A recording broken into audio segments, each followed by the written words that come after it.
Hello everybody, so this is a video I'm making for people who've got vagines who need to use estrogen products, topical or insertable estrogens.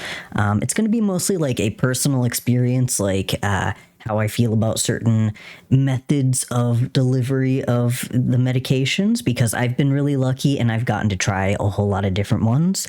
So I can tell you like pros and cons and let you know what I think is best. Also, this is mostly for transmasculine people. That's who I'm mostly making these videos for. But if you're a cis woman who happens to have a vagine, this is going to be a good video for you as well. Trans masculine people on testosterone often need access to topical estrogens or estrogen suppository or insertables because we can have atrophy from a lack of estrogen. Hypoestrogenism from testosterone use can result in atrophy. It doesn't for everyone. For some people it can be mild. For some people it can be pretty problematic and pretty uncomfortable and a health problem. For me, I'm one of the unlucky people for whom it was like an actual health concern. It caused chronic UTIs for me. And so I'm kind of passionate about teaching you guys about this stuff. So the medications we're going to be going over today is estrogen cream.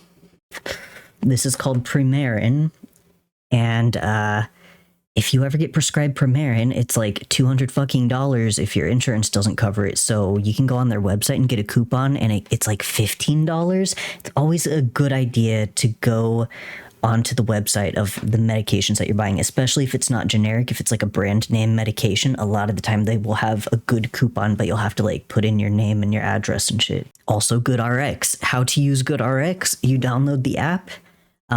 Yeah, as you can probably tell from what I'm talking about, I'm American, and shit sucks here. It's a little bit rough sometimes getting medication, but to use GoodRx, you download the app and you search for your medication, and then it'll give you some nearby locations. You pick a price that works for you. Whenever you show up at the pharmacy, you say, "Hey, I have GoodRx. I have a GoodRx coupon," and you show it to the person, and I think they either scan a barcode or they type something in. So that's how GoodRx works, just coupons. So we're going to be going over estrogen cream. We're going to be going over estrogen suppositories. And we're going to be going over rings.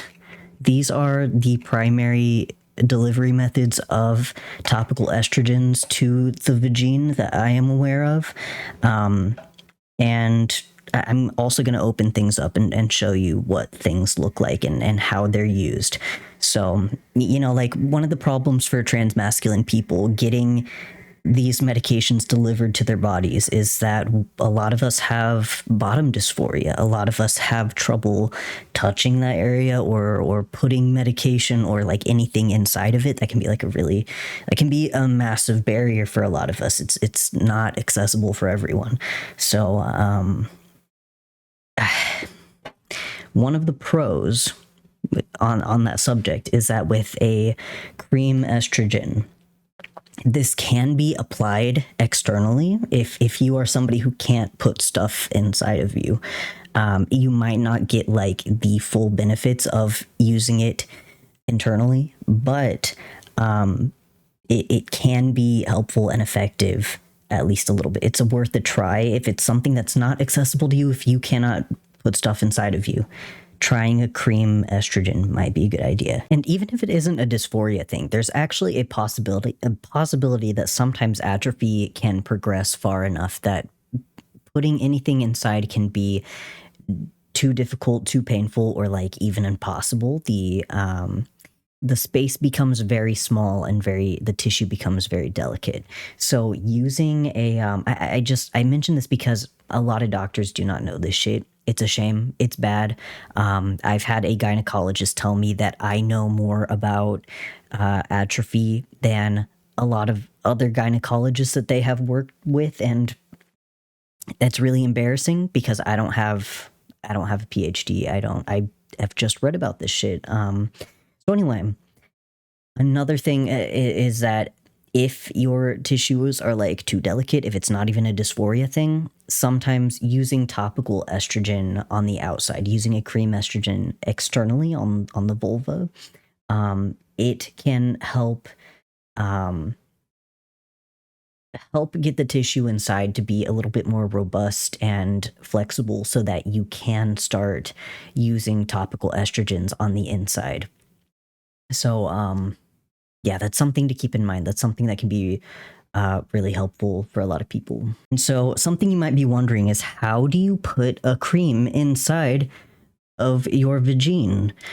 And, well, the first thing I gotta say is hopefully it's not against the terms of service to show on YouTube something that has been inside of my orifices before. Orifices, it's only been inside of one. Scratch the plural. So with creams, you will usually be given with the prescription an applicator. So it's like, man, what do they call it?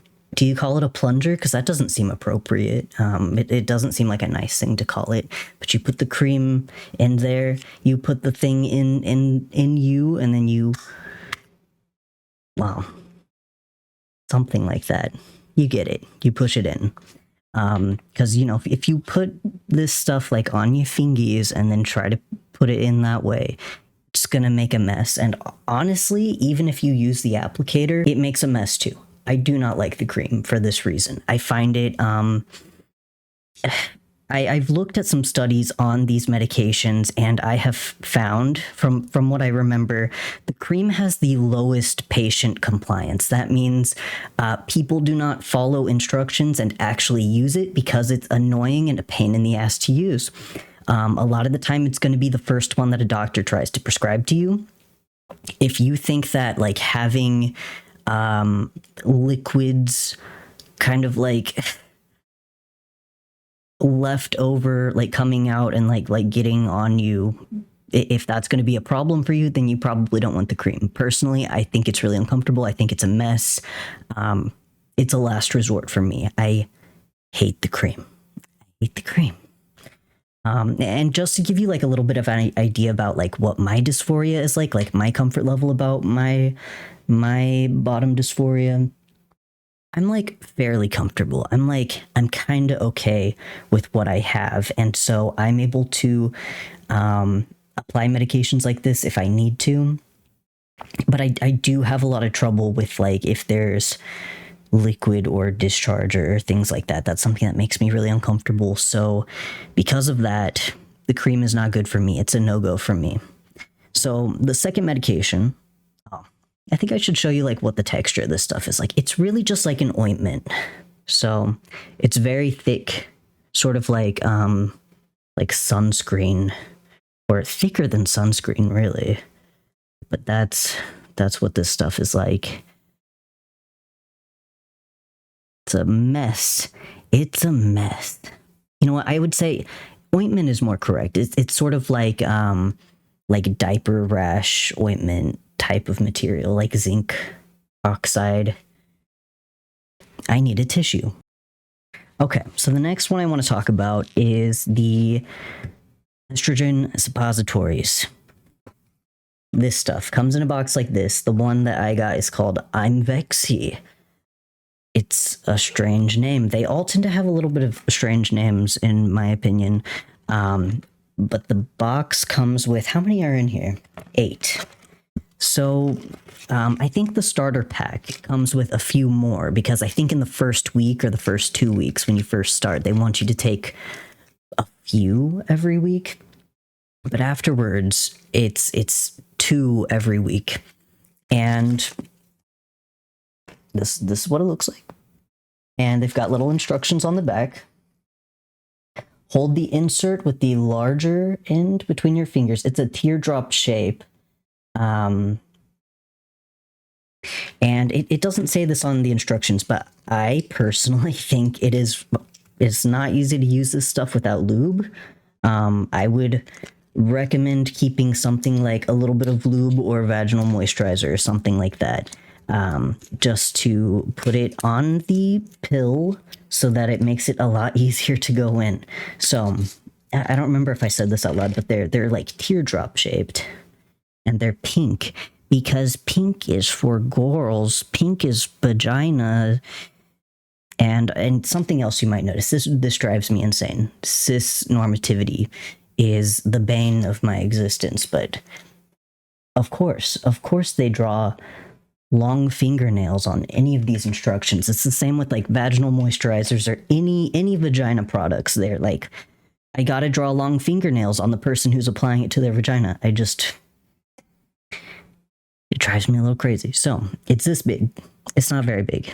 It's just this little teardrop shaped thing. I was never really able to use tampons. That was something that like made me really uncomfortable, and like for me it was not good for my dysphoria. It wasn't compatible with how I feel about my body. But something like this I can insert very easily. It's not a big problem, but you'd think, it's not a cream like the cream. It must be less messy, right? Wrong. This fucker dissolves inside of you, and sometimes it makes a little bit of a fucking mess as well. I don't like it. I really hate using these. I hate using both of these a lot. Like something that's been really frustrating to me is that I used to be on NuvaRing. NuvaRing is a birth control, and it's a ring like this that we're going to be talking about in a minute. It contains estrogen and progesterone, and the progesterone acts as a birth control hormonal birth control medication. And but since I had my hysterectomy, I technically do not need a birth control anymore because I cannot get pregnant anymore. I don't have a fucking uterus. So because of that, my doctors have been having a lot of trouble getting my insurance to agree to prescribe me NuvaRing. They're just like, you don't need that. You can't get pregnant. I'm like, but I need the estrogen though. I need the estrogen for my health. And so the reason why I'm making this video today is because I finally got an estrogen ring today. It's an estrogen only ring. It was really goddamn difficult to get my insurance to agree to cover it. But before that, I want to finish talking about these things. So 2 times a week. It's inconvenient because it's 2 times a goddamn week. I didn't mention with this stuff either. These you do have to use like usually several times a week. 1 time at least, maybe 2 or 3 times a week, depending on your needs. And I have ADHD. That shit is hard to remember. Like both of these, this has the lowest patient compliance. This has lower patient compliance. And the ring has highest patient compliance because the way it works is it's a plasticky ring similar to like the size and shape of like a ponytail. And you insert that, and NuvaRing lasts for about a month. This one lasts for 3 months. So as you can imagine, it has a very good patient compliance rate. It's very convenient, and there's no mess. Nothing dissolves. When this thing dissolves, it has scared the shit out of me. The suppository, because it is pink. They put pink dye in it. And so there have been a few times where it has dissolved, and I have seen the pink color like on toilet paper, and I'm like, am I fucking bleeding? I shouldn't be bleeding. I'm post-hysterectomy. I don't have a cervix or a uterus. I don't have any body parts that should be bleeding, so it's pretty alarming. It's a little scary. I don't really like it, but I have been using it because I need a topical estrogen.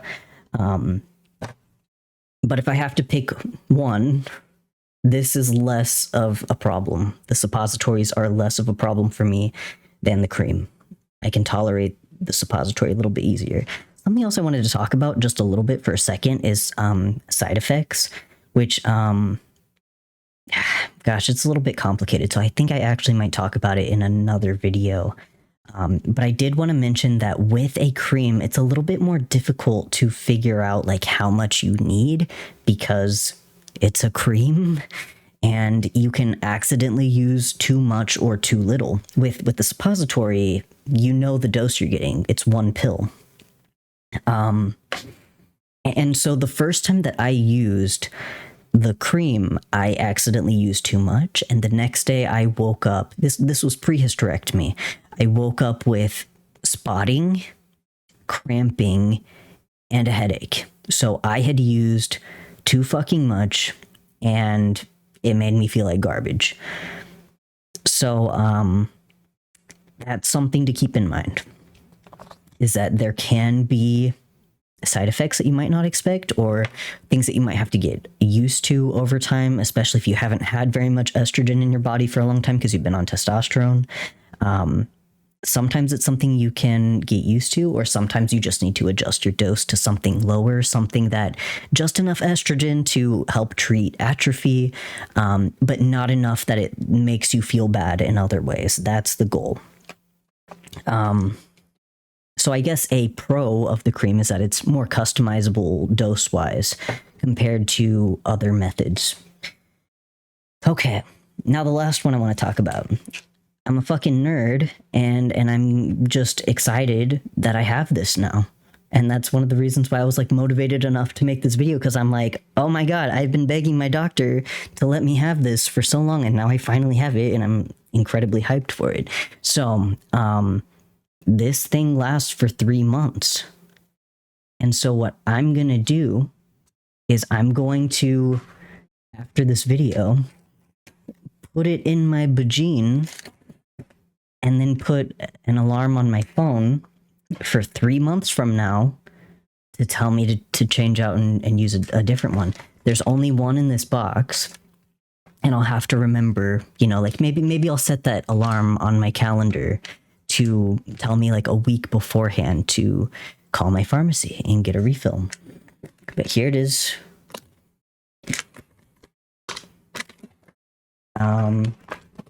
Whole bunch of instructions in here. Also, like I was saying about the cis normativity nonsense that is the plague, you notice the packaging, the name of it, Fem Ring, the feminine ring. And there's a flower on it because that's what having a vagina is all about, is about being feminine and having a vagina. As you can see from my burly beardo and mustache, I'm all about that. So God, they put another flower on it, and it's purple. It's pink purple. God damn it. It's okay though. I'm gonna go ahead and open this up so you guys can see it. Sorry for all the suspense. Wow, this one is much thicker than NuvaRing. It's much thicker. NuvaRing, the one that only lasts about 4 weeks, it's a lot thinner. But what you do is, and I'm a dumbass. I'm showing you the wrong thing right now, because what I should have done if I were more responsible, I would have been like, first you wash your hands and you do this in a sterile environment. But I'm a dirty motherfucker. I don't give a shit. So this thing, you squeeze it, and it's shaped like this, and then you go. And a lot of the time, to be honest, it's kind of a two-hand project, because while it's going in, and you like use one hand to continue to keep it pinched, and use the other hand to like push it in. I am really interested. It is so thick. It's so thick, because NuvaRing was more like, I'll try to insert like an image so that I can show you like a comparison, but NuvaRing was almost more like legitimately like a ponytail. This is like the thickness of like 3 ponytails. It's wild, but I'm sure it won't be a problem. Another comparison that I wanted to mention here, because I have used NuvaRing before. NuvaRing contains progesterone, and because it is a birth control, and the progesterone stimulates more cervical fluid, cervical mucus to be produced. So if like I mentioned before, discharge can be a problem for some people. It can be like really unpleasant, sensory wise or dysphoria wise. And personally for me, like I don't like having discharge. It kind of grosses me out a little bit and makes me feel bad about my body. So just to let you know, if you use a ring or any hormonal topical medication, if it contains estrogen and progesterone, if it contains progesterone, there's a decent chance that it will cause you to produce more discharge. Just to let you know, because I didn't realize that was what was happening whenever I was on NuvaRing, and wow, it was just like egg whites all the time. And in case you're wondering, if you do penetrative sex, if that's a thing that you do, or if you're wondering, if I got a partner with a penis, are they gonna feel this while we're doing the sex? Do I need to take it out while we're doing the sex? And the answer is, it's personal preference. Sometimes they might be able to feel it, or they might not be able to feel it. It's okay to leave it in. It's not gonna hurt. It's not gonna hurt you. It's not gonna hurt them. It's not gonna hurt the product. But if you don't feel comfortable with that, you can temporarily remove it while you're doing the dirty. And then you can wash your hands, wash your ring, just rinse it off with some water, from what I understand is what you're supposed to do. I would double check that though. You might want to ask a pharmacist. And then you just put it back in for that 3-month period until those 3 months are over. So anyway, I'm really excited about this, and having a comfortable and healthy vagine with less effort and less mess, less discomfort, less like having to remember shit and do shit multiple times a week is going to be like a huge relief for me. And I'm really happy and excited that I finally got this. And if this might be useful, by the way, I'm gonna show you guys like the dosages that are on here. So Femring is 0.1 milligram per day. Each of these suppositories contains 10 micrograms of estradiol. Let's see what the Premarin has. Does it say it on here? Each gram contains 0.625 milligrams of conjugated estrogens. Did you know conjugated estrogens are, I think, very often extracted from bovine urine? I'm pretty sure. Or like horse piss as well. So if you got a thing for horse piss, have I got the product for you? Just kidding. I think that's about everything that I need to say in this video before I just start saying incredibly inappropriate nonsense. I just realized that like I could make this video less accessible by being weird, so I'm gonna try to reel back the weirdness just a little bit. Okay, I just want to let you guys know that I just used the 3-month estrogen ring. I just inserted it, and if I hadn't had practice with the NuvaRing, I think I would have had like a little bit of trouble, like a fair bit of trouble, because it wasn't super easy. I did get it positioned in like less than a minute though, for what that is worth. So I got the ring. I got my ring in. My girlfriend just called it a cock ring. It's whatever you want to call it. I'm ready to go.